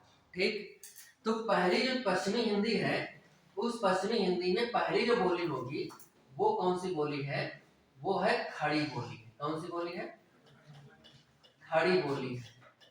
ठीक, खड़ी बोली का दूसरा नाम है कौरवी। क्या नाम है? अब हम बोलियों वाले भाग पे आ गए। क्या नाम है? कौरवी। ये प्रश्न कई बार पूछा गया है, बहुत सारी परीक्षाओं में पूछा गया, आपसे भी पूछ सकता है। खड़ी बोली का दूसरा नाम बताइए। कौरवी, या कौरवी का दूसरा नाम बताइए। खड़ी बोली। आप पूछेगा जिला कहाँ बोली जाती है, पहले समझ लो क्यों कहते हैं इसको। इसलिए हम इस पर चर्चा करें, ज्यादा ज्यादा 1 मिनट करेंगे, 2 मिनट, वो इसलिए कि याद रहेगा। ठीक है, खड़ी बोली इसका इसलिए नाम पड़ा, डॉक्टर नगेंद्र ने कहा है कि यह मेरठ के आसपास बोली जाती है। कहाँ पे? ये मेरठ के आसपास बोली जाती है। मेरठ के आसपास जितने जिले हैं, आप जो है भूगोल में मानचित्र में देख लेना, वहां के जितने भी 6, 7, 8 जिले हैं, उन सभी क्षेत्रों में, उन सभी जिलों में ये वाली बोली बोली जाती है। ठीक, मेरठ के आसपास वहां पे जो बोली जाती है वो लोग खरी खरी बोलते हैं। खरी खरी का मतलब जो कहना है वो ही कहेंगे, तुम खुश रहो चाहे नाराज। ठीक बात है। तो खरी खरी बातें होती हैं, जिसको देहाती भाषा में कहते हैं उटक्कर, है ना। तो इसलिए वहां पे खरी खरी बोलने के कारण इसका नाम धीरे धीरे परिष्कृत रूप में क्या पड़ गया? खड़ी बोली। एक बात। दूसरा इसका नाम है कौरवी। कौरवी नाम कैसे पड़ा? कौरव से। कौरव कहाँ रहते थे? हस्तिनापुर। हस्तिनापुर कहाँ था? मेरठ। मेरठ में आज भी हस्तिनापुर के खंडहर पड़े हुए हैं। आप गूगल पे देखिएगा, आप यूट्यूब पे देखिएगा, यह ऐतिहासिक बात है, ये कोई काल्पनिक बात नहीं। हस्तिनापुर जहाँ पे कौरव पांडव लोग रहते थे, वो लोग कहाँ रहते थे? हस्तिनापुर की राजधानी थी, और हस्तिनापुर में रहते थे। तो वही लोग जो बोलते थे, वही उसी को कौरव बोलते थे, इसलिए कौरवी कही गई। थे तो सब कौरव, पांडव भी कौरव ही तो थे। वो पांडु से बाद में पांडव बन गए। ठीक है, पांडु भी थे, कुरु वंश के ही थे। राजा यादव के 3 पुत्र थे, कुरु, यदु और कुरु। कुरु से कौरव, यदु से यादव, कुरु से कौरव। तो इनमें से कुरु वंश प्रचलित ज्यादा रहा, इसकी कहानी है, फिलहाल में कहानी सुनाऊंगा मैं। ठीक है, कहानी की बात नहीं हो रही। तो कुरु से जो कौरव हुए, तो उसी वंश से ये सब चला, नहीं चला। तो कहने का मतलब इसलिए कौरव कहे गए, और कौरव जो बोलते थे वही कौरवी हुई। वही है कहाँ पे? आज ये हस्तिनापुर के खंडहर। खंडहर का मतलब खंड ग्रह। खंड ग्रह जो है वो तत्सम है, और खंडहर तद्भव है। ये सब पाठ्यक्रम में है आपके तत्सम, इसलिए सब आता है तो मैं बोल देता हूँ। ठीक है, तो कहने का मतलब ये कि इसलिए इसको वहीं पे बोल जाती है मेरठ में। ये लोग थे, कौरव लोग बोलते थे, तो कौरव हो गया। कहाँ पे? मैंने बता दिया, हस्तिनापुर कहाँ है? मेरठ में। याद हुआ? हाँ, तो बस पूछे आप खड़ी बोली का, तो मेरठ या उसके आसपास के जिले देना, तो उसमें कौरवी मानना है, खड़ी बोली मानना है। दूसरी बात, बोली कितनी है अभी मैं बताऊंगा सभी लिख करके, लेकिन इन बोलियों में सबसे मानक बोली कौन सी है? हिंदी की मानक बोली बताइए। हिंदी की मानक बोली है खड़ी बोली। कौन सी है? हिंदी की मानक बोली। आपसे पूछे कि बोली कौन सी हिंदी की मानक है, तो मानक बोली हिंदी की है खड़ी बोली। मानक बोली का मतलब क्या हो गया? मानक बोली का मतलब ये हो गया, इसमें तो बहुत सारी बोलियां होंगी, 18 बोलियां होंगी। कितनी होंगी? 18 बोलियां होंगी, लेकिन इनमें से मानक कोई होगी ना।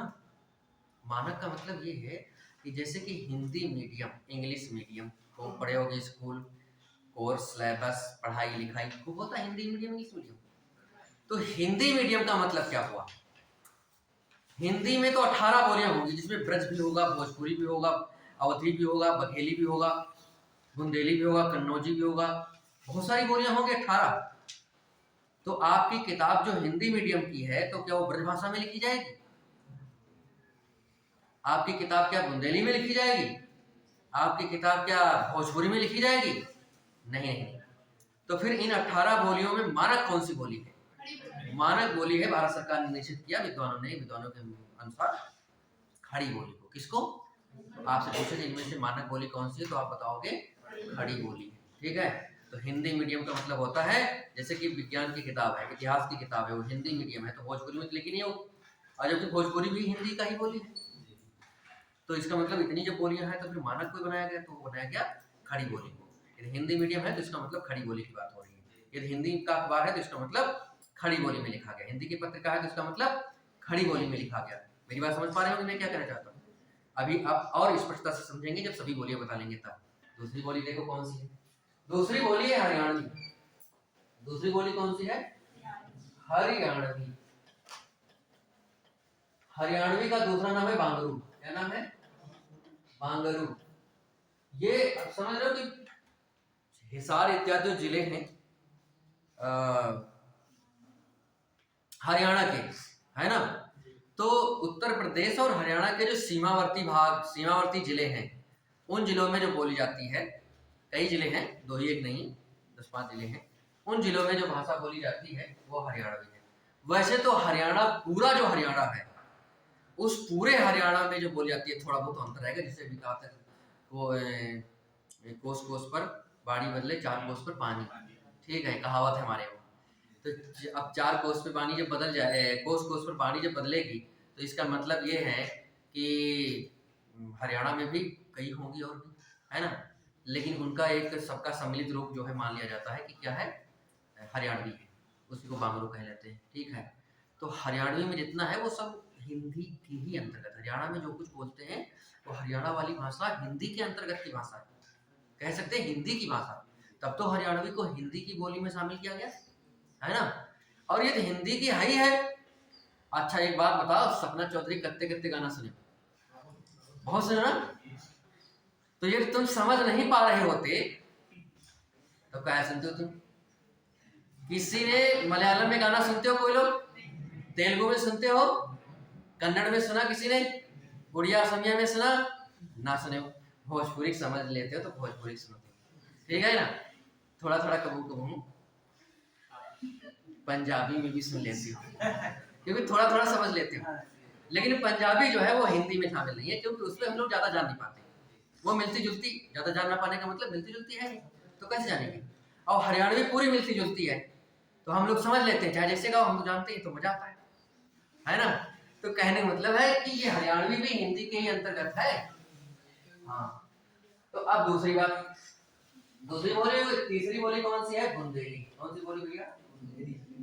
बुंदेली, है ना। हर बोले मुंह बुंदेलों के मुंह हमने सुनी कहानी थी, खूब लड़ी मर्दानी वह तो हंसी वाली रानी थी, ठीक है।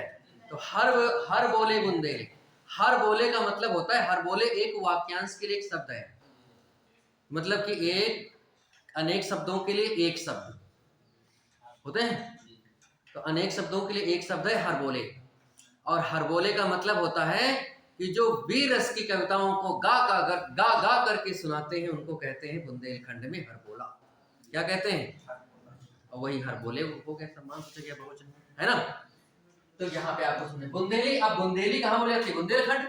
बुंदेलखंड में उत्तर प्रदेश के 13 जिले शामिल हैं और कुछ मध्य प्रदेश के, कुछ। तो उत्तर प्रदेश के कितने जिले शामिल हैं सुन लो। पहली बात तो बांदा, चित्रकूट, हमीरपुर, उरई, जालौन, ललितपुर, झांसी, है ना, ये प्रमुख जिले हैं। इसके अलावा भी और जिले, लेकिन ये प्रमुख जिले हैं। इनके प्रमुख जिलों के नाम लिख देता हूँ। पहला तो हमीरपुर, कौन सा लिख देता हूँ? हमीरपुर, ठीक है।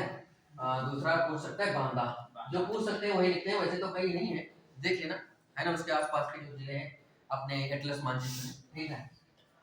हमीरपुर, बांदा और ललितपुर, झांसी, इतने लिख देते हैं केवल, वैसे तो और भी है ना, ललितपुर और झांसी, इतने जिलों में बुंदेली भाषा बुंदेली बोली बोली जाती है। ये समझ गए होंगे आप। दूसरी बात कौन सी है? चौथी बात, चौथी बोली कौन सी है? चौथी बोली है ब्रज भाषा। कौन सी है? थोड़ा उधर से जाओ इधर, ब्रज और भाषा। एक बात वर्तनी में समझ लो, ब्रज बहुत लिख के आता है। ब्रज में ये होना चाहिए, पदेन रा लगी होनी चाहिए। 3 प्रकार की रा होती है, एक मूल रा होती है, एक रेफ रा होती है, एक पदेन रा होती है। संधि जब पढ़ाएंगे तो वहां पे आएगा तो बताएंगे, ठीक है। यहाँ पे पदेन रा है, जैसे कभी ऐसे ब्रज लिखना हो, ऐसे ये तो लिखा हो कहीं पे तो ये ठीक नहीं है, ये क्या है? गलत है, बात नहीं गलत है। कौन सी सही होती है? ये वाली। ठीक बात है। तो ब्रज भाषा, अब ब्रज भाषा तो जानते ही हो कहाँ बोली जाती है। ब्रज, मथुरा, बुलंदशहर, इसके हाथरस वगैरह आसपास के जो जिले हैं, खासतौर से मथुरा याद रखो, भगवान कृष्ण वाली, है ना, तो वहाँ पे बोली जाती है। तो उसके आसपास में हो तो हमने लिख दिया एक मथुरा, ठीक है, वहाँ पे ब्रज बोली जाती है। ठीक, इसमें समझने की तो कोई ज्यादा बात नहीं। ठीक, पांचवा जो बोली इसकी है वो है कन्नौजी। कन्नौजी में कोई बात है ना? कौन सी बात कन्नौजी में? कन्नौजी का मतलब कन्नौज में, कन्नौज आसपास, कन्नौज का कौन सा वस्तु प्रसिद्ध है? हाँ, ये तो बहुत पुरानी से याद कर रहे हो। ठीक है, तो इसीलिए जो है कन्नौज, तो यहाँ पे हाँ, तो कन्नौज, कन्नौज और उसके आसपास के जिले, ठीक है, तो यहाँ पे हाँ ये सब। तो यहाँ पे आपको समझना है कि ये इसके आसपास के, देखो बिल्कुल पास नहीं देंगे, ये नहीं कि बिल्कुल पड़ोस पड़ोस में देंगे। कन्नौज देंगे, फर्रुखाबाद देंगे, तो फिर सीतापुर देंगे, सीतापुर देंगे तो फिर प्रयागराज देंगे, प्रयागराज देंगे तो फिर बलिया देंगे, है ना, मतलब दूर दूर देंगे, पास में नहीं देंगे। नहीं तो पता चला कि अब सीतापुर लखीमपुर में दे देते तो प्रश्न ही बहुत हो जाएगा। भाई सीतापुर में अवधि बोल जाती है, लखीमपुर में बोल जाती है, तो ये प्रश्न का उत्तर कैसे देंगे, है ना? तो ऐसा नहीं होगा, विवादास्पद कोई प्रश्न नहीं होगा। तो कहने का मतलब ये हो गई पश्चिमी हिंदी की बोली। पश्चिमी हिंदी की कितनी बोलियां हो गई? 5। आपसे पूछे पश्चिमी हिंदी में कितनी बोलियां हैं तो 5। अब मेरी बात सुनना, प्रश्न कैसे पूछेगा? प्रश्न ये पूछेगा कि उसने लिखा कि बुंदेली कहाँ बोली जाती है। अब प्रश्न बनाएगा, बहुत अच्छा सा प्रश्न बनाएगा, हम तो छोटा सा बना के बता रहे हैं। किस निम्नलिखित में से किस जिले में बुंदेली बोली बोली जाती है, इस तरह से कुछ होगा ना। तो कहाँ बोली जाती है? तो यहाँ पे 4 विकल्प उसने लिखा। एक उसने लिखा सुल्तानपुर, क्या लिखा? सुल्तानपुर। दूसरा उसने क्या लिखा? श्रावस्ती, क्या लिखा उसने? श्रावस्ती। तीसरा उसने लिखा बांदा, क्या लिखा? और चौथा उसने मान लिया लिख दिया सीतापुर। ये कैसे हो गया? ठीक है, तो कहने का मतलब उसने लिख दिया सीतापुर। तो इसमें से कौन सही है? ऐसा एक प्रश्न आएगा आपसे। दूसरा देखो, दूसरा प्रश्न ये आएगा कि ब्रज भाषा, उसने इसके नाम के साथ ब्रज भाषा लगा है, लेकिन ये है बोली, ये है क्या? कभी ये भाषा भी थी, लेकिन अब वो भाषा नहीं है। अब वो उसका जैसे कि विस्तार होता है और संकुचन भी होता है। जैसे कोई गरीब आदमी है तो बड़ा आदमी बन जाए, हो सकता है बड़ा आदमी हो तो, ये दोनों बातें हो सकती है ना। तो ये बहुत बड़े आदमी रहे पहले, कौन? ब्रज, ये भाषा थी, बहुत समृद्ध भाषा, ठीक है। और लेकिन अब वर्तमान समय में क्या है? हिंदी की बोली है, ठीक, संकुचित हो गई। तो ब्रज भाषा किस उपभाषा से संबंधित है? उपभाषा से संबंधित है, ये प्रश्न है। उसमें थोड़ा ध्यान, विकल्प क्या है? विकल्प है पश्चिमी हिंदी, क्या है? पश्चिमी हिंदी। दूसरा विकल्प क्या है? पूर्वी हिंदी, कौन सा है? पूर्वी हिंदी। तीसरा विकल्प है मागधी, और चौथा विकल्प है खस, पहाड़ी, क्या है? या बिहारी मैंने कर लिया, क्या कर लिया? बिहारी, या कुछ भी गलत ही जब लिखना है तो कोई विकल्प लिख लो, है ना। तो अब बताओ कि ब्रज भाषा किस उपभाषा से संबंधित है या किस उपभाषा से उत्पन्न हुई है? तो यहाँ पे ये उत्तर सही हो जाएगा, नहीं हो जाएगा? इसी में तीसरा बात, यहाँ पे विकल्प की जगह पे ये होता कि ब्रज भाषा किस अपभ्रंश से उत्पन्न हुई है, लिखा होता सौर सैनी, मागधी, अर्धमागधी और खस, क्या? सौर सैनी। तो ऐसे प्रश्न यदि आएंगे तो बता पाओगे? ऐसा वाला प्रश्न आया है आपकी परीक्षा में। अब सन तो मुझे याद नहीं किस सन में आया, सीसैट में, ठीक है। अब देखिएगा, यूट्यूब पे डालेंगे तो एक शायद है, उस वीडियो में पूरा सभी दे रखे हैं, या किसी भी बहुत सारे वीडियो पढ़े हैं, उस पर देखोगे तो मिल जाएंगे, ठीक है। तो उसमें आया है, कोई कौन सा पूछा ये तो मुझे याद नहीं है किस बोली को पूछा है। तो इसी तरीके से किसी बोली को पूछा है कि ये वाली बोली कहाँ पे बोली जाती है, उसमें 4 विकल्प है, तो बताना है। बात समझ रहे होंगे? तो इसीलिए मैं बता रहा हूँ। तो हमने 5 ही बोली पश्चिमी हिंदी में, सौरसेनी अपभ्रंश से उत्पन्न हुई जो भाषा पश्चिमी हिंदी है, इस पश्चिमी हिंदी में 5 ही बोलियां हैं। कितनी बोलियां हैं? 5। अब हम राजस्थानी में कितनी बोलियां हैं हम इसको बता रहे हैं, इसको बता रहे हैं। राजस्थानी में कितनी बोलियां हैं मैं इसको बता रहा हूँ।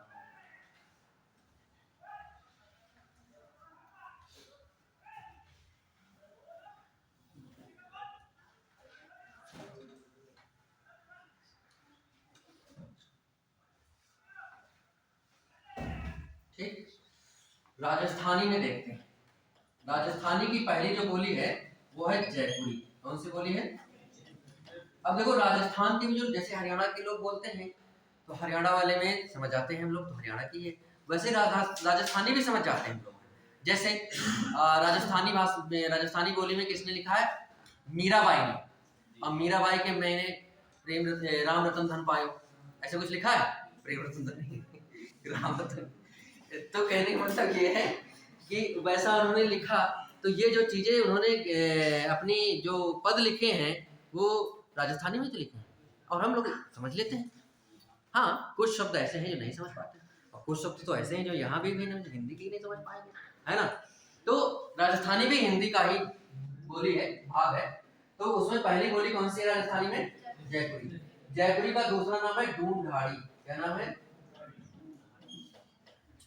यदि ढ़ा ऐसा वाला भी लिखना मिल जाए, ढ़ा ये ऐसा वाला, ठीक है, तो भी ठीक है, कोई बात नहीं है। ढूंढाड़ी है, ये पूछा गया है ढूंढाड़ी आपकी परीक्षा में, किस दूसरी परीक्षा में, ठीक है, कि जयपुरी का दूसरा नाम क्या है, तो क्या बताओगे?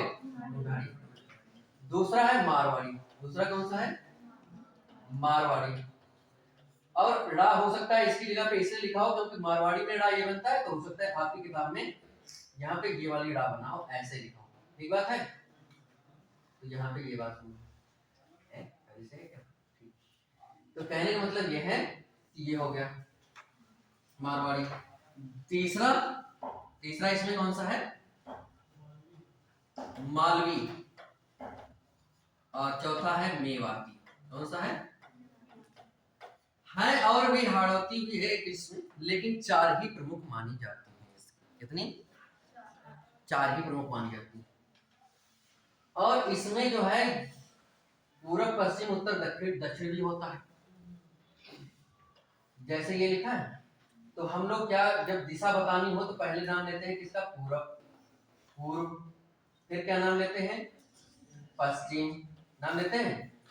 फिर क्या नाम लेते हैं? उत्तर। फिर क्या नाम लेते हैं? दक्षिण।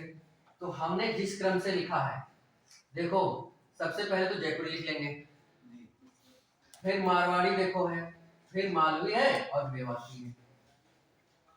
इस क्रम से याद कर लेते हो। तो इसका एक और नाम है, जयपुरी को कहते हैं पूर्वी राजस्थानी। क्या कहते हैं? पूर्वी राजस्थानी। फिर क्या आता है पूर्व के बाद? पश्चिम। तो मारवाड़ी को कहते हैं पश्चिमी राजस्थानी। फिर क्या आता है पश्चिम के बाद? हम लोग क्या नाम लेते हैं? उत्तर का। तो मालवी को हम लोग कहते हैं उत्तरी राजस्थानी। ठीक है। अब फिर हम लोग क्या नाम लेते हैं? दक्षिण का। तो ये होगा मेवाती, दक्षिणी राजस्थानी। ठीक है जी।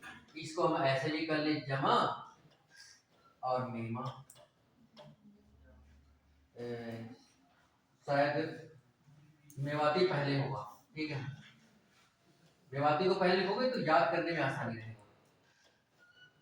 जो हमने उत्तरी राजस्थानी बताया वो मेवाती है, और जो दक्षिणी राजस्थानी बताया वो क्या है?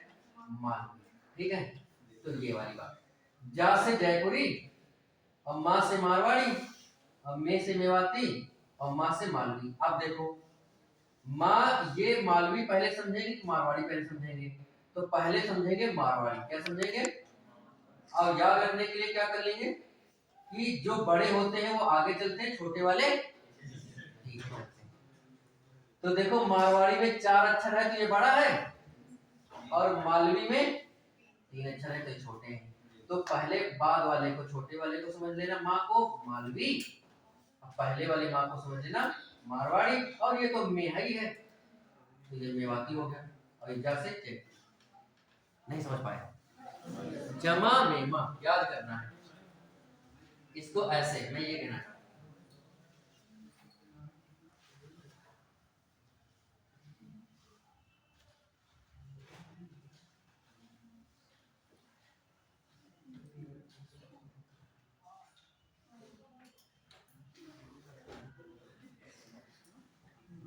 बात ये थी 2 और तीसरा ये था मेवाती, क्या था? मेवाती। और चौथा था मालवी। हमने कहा था कि इसको ऐसे ट्रिक से याद कर लेंगे, जमा और मीमा। ठीक, जा से जयपुरी समझ लेंगे, माँ से मारवाड़ी समझ लेंगे, क्योंकि माँ यहाँ भी है और माँ यहाँ भी है। तो फिर दोनों में से पहले कौन समझेंगे? तो जो बड़ा है उसको पहले समझेंगे, और जो छोटा है उसको बाद में समझेंगे। तो मारवाड़ी पहले समझेंगे, फिर में से मेवाती और फिर में से मालवी। ठीक, इससे होगा क्या? इससे होगा ये कि जो हमने बताया था कि इसके दूसरे नाम भी हैं। दूसरा नाम कौन सा है? कि पूर्वी राजस्थानी, जयपुरी को पूर्वी राजस्थानी भी कहते हैं, मारवाड़ी को पश्चिमी राजस्थानी भी कहते हैं, मेवाती को उत्तरी राजस्थानी भी कहते हैं, और मालवी को दक्षिणी राजस्थानी भी कहते हैं। तो हम लोग इस क्रम से याद कर लेंगे, जमा मेवा, ये क्रम याद हो गया। अब इससे ये समझ लेंगे, और फिर पूरब, पश्चिम, उत्तर, दक्षिण, इसी क्रम में हम लोग पढ़ते गिनते हैं। तो उससे ये स्पष्ट हो जाएगा कि पूर्वी राजस्थानी, पश्चिमी राजस्थानी, उत्तरी राजस्थानी और दक्षिणी राजस्थानी। शायद आप समझ गए होंगे अच्छे से। ठीक है, हाँ, किसने पूछा? अच्छा अच्छा। तो अब देखो बिहारी में, अब किसमें देखना है? बिहारी में लिखा होगा जी, इसको याद रखें।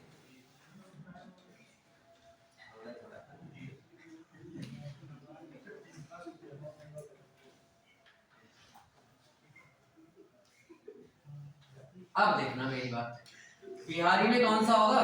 पहला बोली बताओ कौन सी है? बिहारी में पहली बोली है भोजपुरी। कौन सी बोली है? बिहारी में पहली बोली है भोजपुरी। और भोजपुरी, अब वैसे देखो एक बात ये है कि ये किस जिले में बोली जाती है। तो एक बात समझ लो कि गोंडा के जैसे ही आगे जाओगे, गोरखपुर इत्यादि, फैजाबाद, मथुरा, अयोध्या, गाजीपुर, देवरिया, मऊ, आजमगढ़, बलिया, चंदौली, इधर वाराणसी, उधर के जितने भी जिले हैं उत्तर प्रदेश के, वो सब में भोजपुरी बोली जाती है। ठीक बात? तो इन पूर्वी उत्तर प्रदेश के जिलों को याद रखोगे कि यहाँ पे भोजपुरी बोली जाती है। इसके अलावा फिर बिहार में बोली जाती है। जहाँ पे? बिहार में। और बिहार में कहाँ पे? उत्तर प्रदेश और बिहार के सीमावर्ती क्षेत्रों में भोजपुरी बोली जाती है। बिहार में एक जिले का नाम है आरा। क्या नाम है? आरा जिला। ठीक है, आरा जिला में एक स्थान है, कस्बा, जिसका नाम भोजपुर है। क्या नाम है? भोजपुर संभवतः माना जाता है इतिहास में कि राजा भोज ने बताया था। किसने बताया था? और उस कस्बे से, उस गांव से, उस शहर से में जो बोली बोली जाती है, जो बोली जाती थी, तो उसी से, वहीं से इसका विकास हुआ है, उसी गांव कस्बे से। तो इसलिए इसका नाम क्या रखा गया? भोजपुरी। मेरी बात समझ पा रहे हो? तो भोजपुरी जो नाम है वो किस जिले से संबंधित है?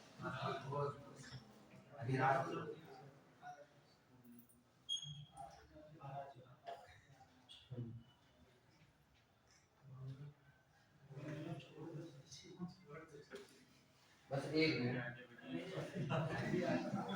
क्या हो गया? चलो कितना लिख देते हैं तो समझ में आएगा। मैंने कहा कि ये आरा, एक ही बात बताते हैं, इसमें बता देते हैं। दूसरा क्या है? मैथिली। कौन सी है इसमें? मैथिली। और तीसरा इसमें क्या है? मगही।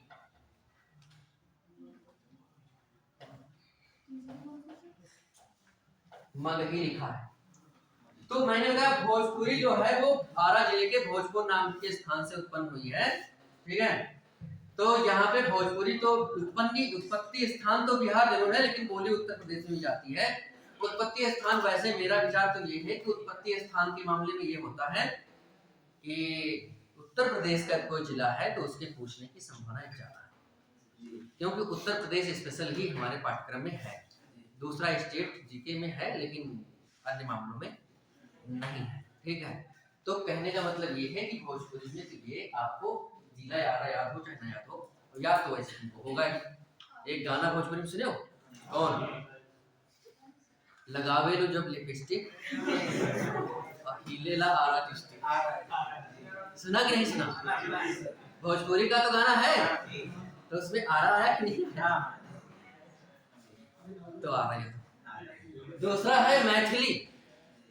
मैथिली बोली जाती है बिहार और नेपाल के सीमावर्ती क्षेत्रों में, मिथिलांचल क्षेत्र, पूर्णिया, मुंगेर इत्यादि जो जिले हैं वहां पे ये बोली जाती है। इसके प्रसिद्ध कवि का नाम पूछ सकता है, उनकी रचना, ठीक है। इनके प्रसिद्ध कवि हैं मैथिल कोकिल, उन्हें कहते हैं विद्यापति। क्या कहते हैं? विद्यापति।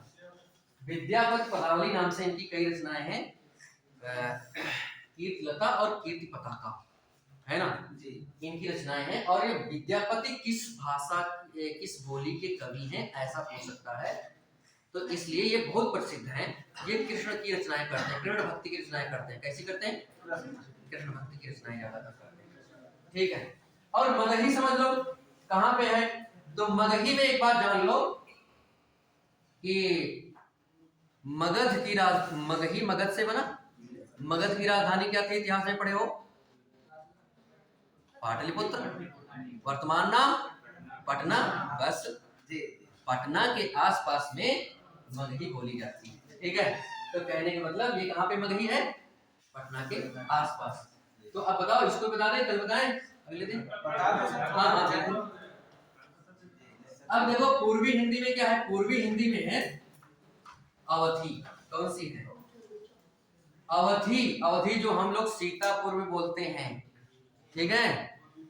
इसके आसपास के जितने भी जिले हैं, लखीमपुर, बहराइच, बाराबंकी, लखनऊ, रायबरेली, अमेठी तक, इधर हरदोई, उन्नाव, इन सब क्षेत्रों में, लखनऊ पूरे मंडल भर में, ठीक है। ये कहाँ कौन सी बोली बोली जाती है?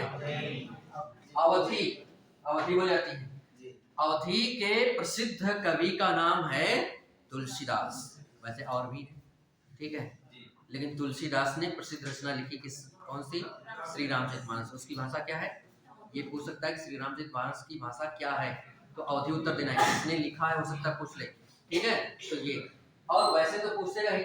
दूसरा है बघेली। दूसरा कौन सा इसमें है?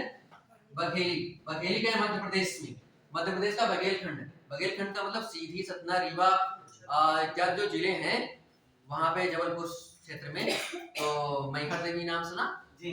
तो ये सब जो क्षेत्र हैं, ये सब बघेलखंड का एरिया है, तो वहाँ बघेली बोली बोली जाती है। और तीसरा इसमें छत्तीसगढ़ी है। छत्तीसगढ़ी, छत्तीसगढ़ में बात खत्म है, इसमें ज्यादा नहीं, कुछ जिले में जाना है ना। छत्तीसगढ़ी, छत्तीसगढ़, ठीक। अब बात आई खस की। खस में देखो एक है, पहला जो है वो है कुमाऊनी। कौन सा है? कुमाऊनी। दूसरा कौन सा है? गढ़वाली।